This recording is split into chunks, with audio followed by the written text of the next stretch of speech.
स्वामी, हे हिमालयात येणारं सफरचंद आहे. ही फळं त्याच भागात पिकतात. दे प्रत्येकाला एक एक. हो स्वामी.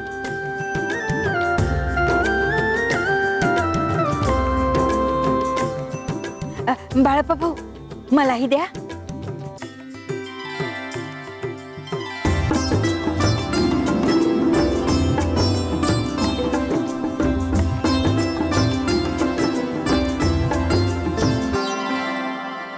स्वामी, ही सफरचंद कुणी पाठवली, कुणाला पाठवली काहीच ठाऊक नाही, पण ही आपल्या नशिबी आली.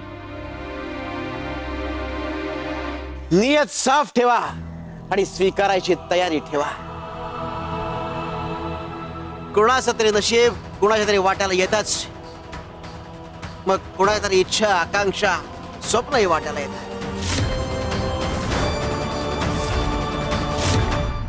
श्री स्वामी समर्थ. श्री स्वामी समर्थ. श्री स्वामी समर्थ. श्री स्वामी समर्थ. श्री स्वामी समर्थ. श्री स्वामी समर्थ. श्री स्वामी समर्थ. श्री स्वामी समर्थ.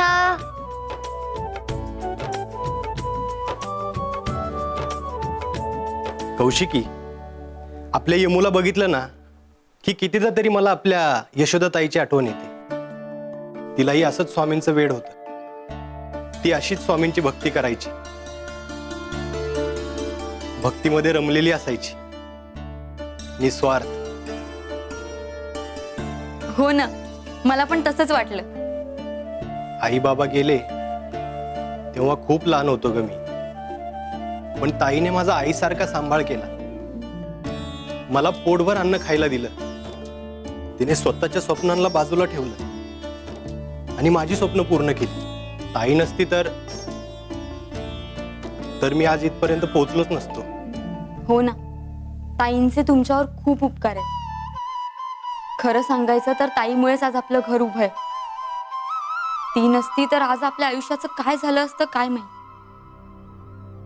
पत्र. मी बघतो.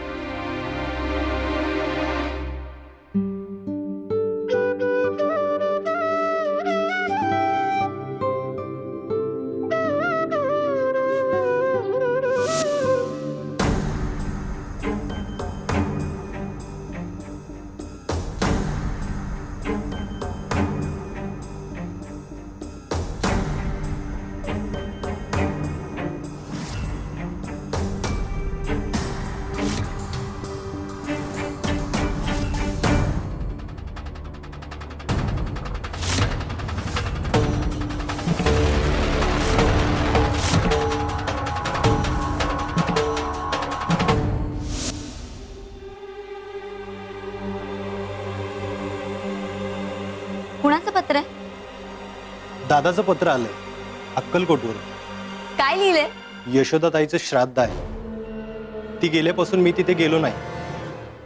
श्राद्धाला यावं अशी दादाची इच्छा आहे.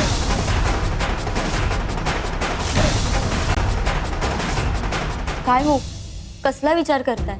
आपल्याला जायला हवं.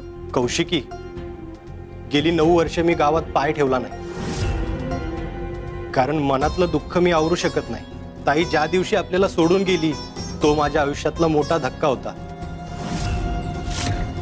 मी अजूनही ते विसरू शकत नाहीये ग. 9 वर्ष झाली, पण त्या वाड्यात मी परत गेलो नाही. त्या वाड्यात परत गेलो तर प्रत्येक पावलागणिक मला तिची आठवण येत राहील आणि त्या वेदना मी सहन करू शकत नाही ग. म्हणून मी गावी जाणं टाळतोय. अहो, मला माहितीये ताई तुमच्यासाठी किती महत्वाच्या होत्या, पण हे लक्षात ठेवा ना की त्यांनी तुमच्यासाठी खूप केलं. तुमचं सुख बघून त्या समाधानी झाल्या. त्यांचं ऋण आपण कधीच फेडू शकत नाही, पण कर्तव्य तर पार पाडू शकतो ना. मला तर आजही आठवतोय तो दिवस जेव्हा तुम्हाला नोकरी लागली होती. ताई, अगं ताई कुठे आहेस तू? ताई,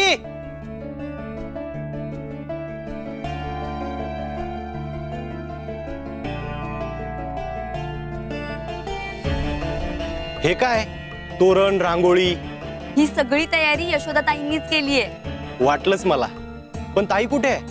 श्री स्वामी समर्थ, श्री स्वामी समर्थ, श्री स्वामी समर्थ, श्री स्वामी समर्थ. ताई अगं हे काय करतेस तू? उठ आधी, मला तुला एक आनंदाची बातमी द्यायची आहे. माहिती आहे मला. अरे सोमेश, मला तुझ्या बुद्धीवर आणि मेहनतीवर पूर्ण विश्वास होता आणि स्वामींच्या कृपेवर अढळ खात्री. तुला नोकरी मिळणार हे मला माहीतच होतं, म्हणूनच तर आधी स्वागताची तयारी केली. पण ताई, पादुका डोक्यावर ठेवून असं गुडघ्यावर चालत का? श्री स्वामी समर्थ. अरे सोमेश, याला परिक्रमा म्हणतात. गावच्या मंदिरापासून इथपर्यंत स्वामींनी आपल्यावर केवढी कृपा केली, त्याचा मोबदला म्हणून आपण कृतज्ञता व्यक्त करायला नको? तू उठ आधी.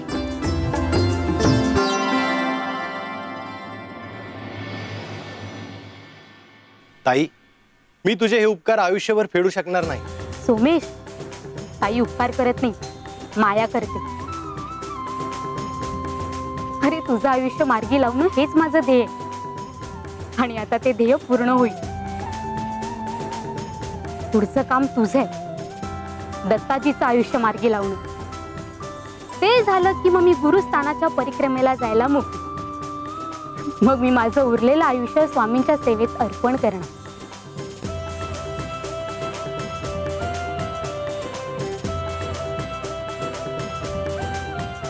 श्री स्वामी समर्थ.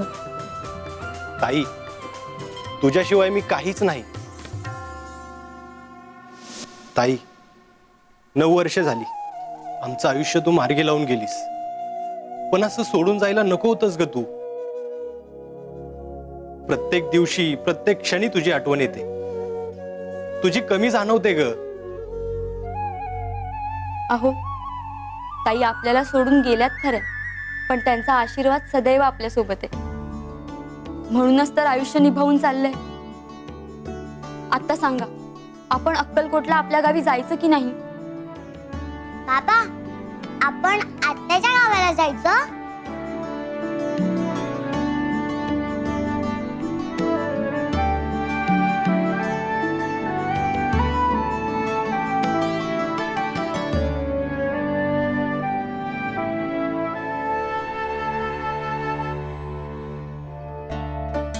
पण मी रागवलीये तुमच्यावर. का? काय झालं? खरं तर आपलं गाव आहे हे मला कधी तुम्ही सांगितलंच नाही. मला आधीपासून माहिती असायला नको होतं का? आई, बाबा, मला अक्कलकोटला जायचंय.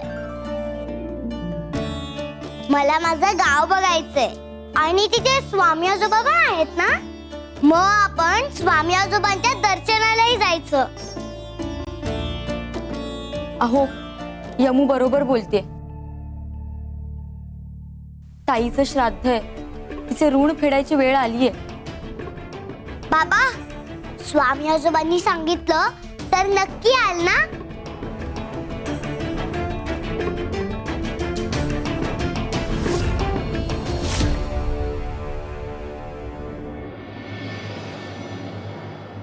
बाळा,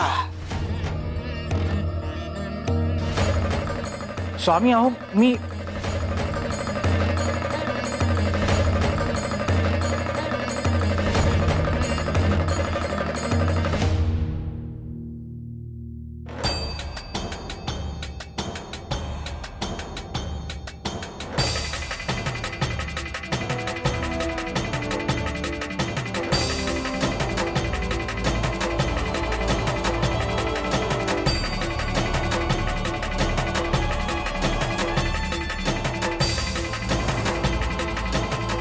स्वामी आजोबा, आम्ही जर अक्कलकोटला यावं अशी जर तुमची इच्छा असेल तर या पत्राला तुमचा आशीर्वाद मानते.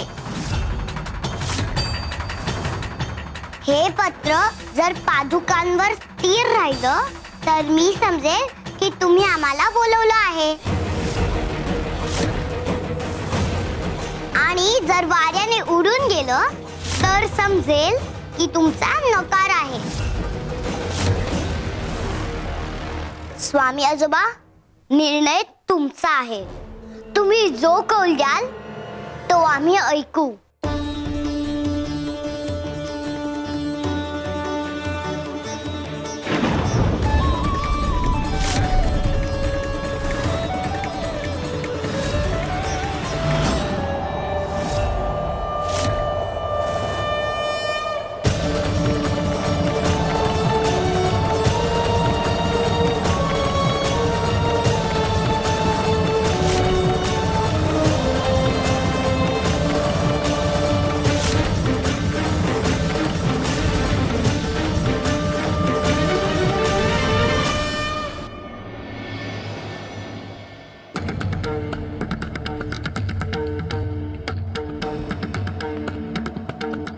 पत्र उडून गेलं तर?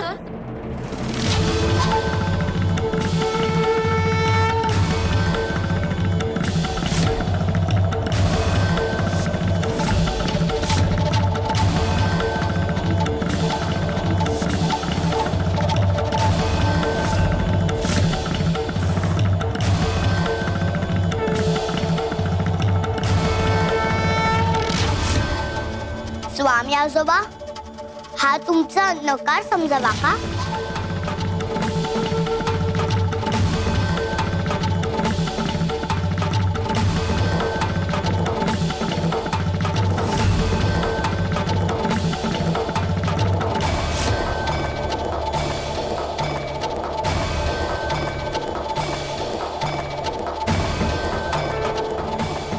स्वामी आजोबा, सांगा ना,